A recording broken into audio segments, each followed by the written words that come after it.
안녕하세요. 한류 소식과 해외 반응을 소개하는 정치클래스TV입니다. 오늘은 영국 언론 데일리 메일 넷플릭스 시청자 10점 만점에 10점 초의 열광, 모든 에피소드를 몰아본 후 시즌 더 필요해라고 간청이란 제목의 기사를 살펴보고 이 드라마에 열광하는 영국 시청자 반응까지 살펴보겠습니다. 매주 수요일은 넷플릭스 주간 순위가 나오는 날입니다. 이번 주 비영어 영화 부문에서는 영화 보고타가 압도적으로 1위에 올라 있습니다. 비영어 드라마 부문에서는 중증 외상센터가 2위에 오징어 게임 시즌2가 7위에 올라 있습니다. 재밌는 것은 비영어 1위에 오른 오래살인의 총 시청시간을 보면 3,190만 시청시간이고 2위인 중증 외상센터는 3,740만 시청시간입니다. 결과적으로 시청시간으로 1위는 중증 외상센터입니다. 총 시청시간으로 순위를 정하면 1위 중증 외상센터, 2위 오래살인, 3위가 총 시청시간 2,610만 시간의 오징어 게임 시즌2입니다. 제가 항상 주장하는 것은 이 넷플릭스 순위 집계 방식이 그 어떤 과학적 근거도 없이 무조건 실행시간이 짧고 회차가 짧은 드라마 영화가 유리하다는 것입니다. K드라마는 지금까지 대부분의 드라마가 16화에 1회차 실행시간이 1시간 정도로 단일 시즌이라는 틀이 잡혀 있어서 작품의 완성도가 미드나 일드보다 높다는 평가를 받으며 전 세계적으로 인기를 끌었습니다. 미드는 대부분 한 시즌에 5, 6회차로 실행시간이 30에서 40분으로 실행시간이 짧고 일드는 대부분 10회차로 실행시간이 4에서 50분으로 짧습니다.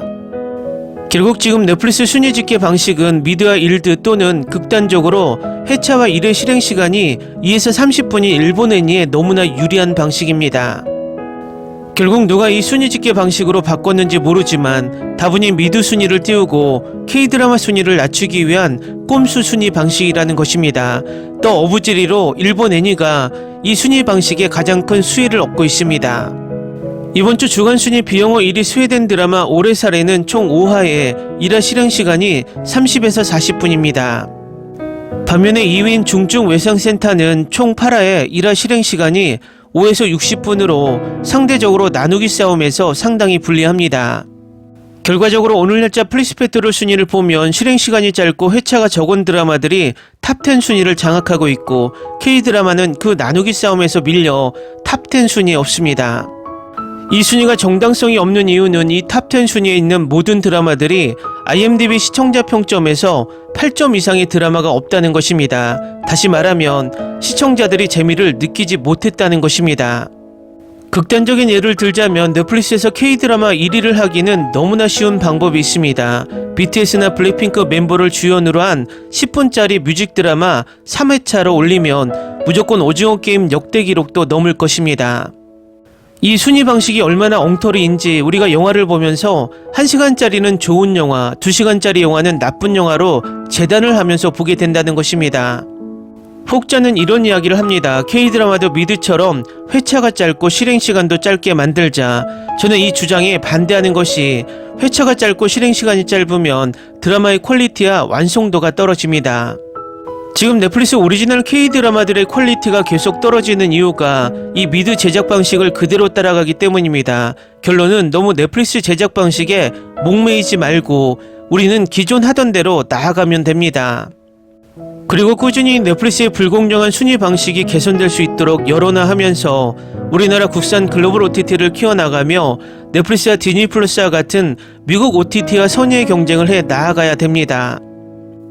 각설하고 여전히 중증 외상센터를 극찬하는 외신 리뷰가 올라오고 있는데 지금부터 영국 데일리 메일 기사를 살펴보겠습니다. 시청자들은 스트리밍 플랫폼의 새로운 의학 드라마에 10점 만점에 10점이라는 평점을 주며 열광하고 있습니다. 중증 외상센터는 지난달 넷플릭스에서 출시되었으며 이미 쇼 팬들 사이에서 큰 화제를 모았습니다. 주연으로는 주지훈이 백강형 역을, 추영우가 양재원 역을, 하영이 천장미 역을 맡았습니다. 한국의 병원 드라마는 외상외과 의사 백강혁이 의료진을 변화시키기 위해 노력하는 모습을 그립니다. 시청자들은 이미 8부작 시리즈를 전부 시청했고 후속작을 간청하고 있습니다. 일부 사람들은 소셜미디어를 통해 이 드라마에 대한 평가를 공유했고 한 사람은 X에 중증 외상센터 시청 완료, 드라마 속 모든 캐릭터가 너무 좋다라는 글을 올렸습니다. 다른 사람은 추가 시리즈를 요구하며 중증 외상센터라는 시즌이 더 필요하다고 말했습니다. 다른 사람은 이렇게 덧붙였습니다. 이 드라마는 각각 16부작인 시즌2와 시즌3가 필요해요. 너무 좋았어요. 끝났다는 게 믿기지 않아요. 네 번째로 오랜만에 한국 드라마를 몰아봤다. 8화 동안 빠르게 전개되는 의료 액션 드라마를 철저히 즐겼다. 액션 코미디 가슴 따뜻한 순간이 섞여 있어 멋진 주말 시청이었다. 정말 최고다라고 댓글을 남겼습니다. 다른 사람이 게시합니다. 중증 외상센터를 끝냈어요. 와우, 제 인생에서 처음으로 한국 의학 드라마를 봤어요. 정말 시즌2가 필요해요. 하우스, MD 맛이네요.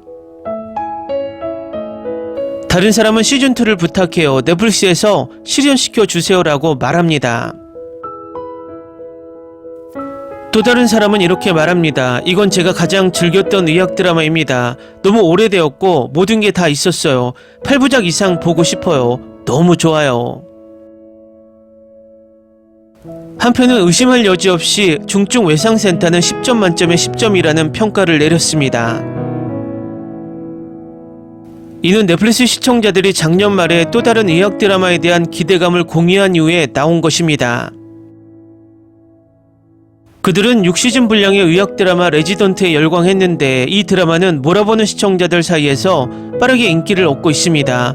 많은 시청자들이 중독되었다고 주장하며 부활을 간청하고 있습니다. 원래 2018년부터 2023년까지 방영된 이 드라마는 체스테인 파크 메모리얼 병원의 의료진들의 삶을 따라가며 직장에서의 위기, 얽힌 연애, 도덕적 갈등을 탐구합니다. 이 시리즈의 핵심은 맷 추크리가 연기한 콘드라 호스킨 박사입니다. 그는 매력적이면서도 반항적인 상급 레지던트로 병원 규칙을 어떻게 어길지 정확히 알고 있습니다. 긴장한 신입 레지던트 데본 프라비시와 함께하는 이 쇼는 모든 진단, 시술, 응급 상황이 인생을 바꿀 수 있는 결과를 가져올 수 있는 잠재력을 지닌 세상으로 시청자들을 끌어들입니다. 기사 잘 보셨나요? 영국 데일리 메일이 중증 외상센터를 조명하면서 미드를 끼워 넣게 하는 게 재미있습니다. 어쨌든 중증 외상센터는 지금 총 시청 시간으로 여전히 넷플릭스 비영어 1위입니다. 우리는 넷플릭스나 디즈니 플러스 같은 글로벌 OTT들이 인위적으로 만든 순위를 그대로 받아들이면 안 됩니다. 우리나라 언론들이 지금 무비판적으로 순위가 나오면 그대로 기사하며 그 이면의 것은 전혀 언급하지 않습니다. 결과적으로 글로벌 OTT들이 지금 하는 것은 자신들이 만든 순위에, 다시 말하면 미드가 K드라마보다 인기가 있다라는 것을 가스라이팅하는 순위에 우리나라 언론들이 그대로 당하고 있다는 것입니다. 언론이라면 이렇게 부당하고 엉터리 같은 순위 집계 방식을 지적하고 개선할 수 있도록 여론화하는데 앞장서야 합니다. 많은 사람들이 이런 이야기를 합니다. 순위가 무엇이 중요하냐? 재미만 있으면 되지라고. 순위는 정말 중요합니다. 순위가 드라마의 시청자를 늘리고 드라마의 몸값을 올리고 향후 미래 먹거리를 만드는 지표인 것입니다. 정치클래스TV는 한류 외신과 해외 반응을 꾸준히 쫓아가 보겠습니다. 재밌게 잘 보셨나요? 여러분의 구독, 좋아요, 댓글, 알림 설정은 컨텐츠 제작에 큰 힘이 됩니다. 그리고 항상 하시는 일마다 대박 나시고 행복하시길 바랍니다.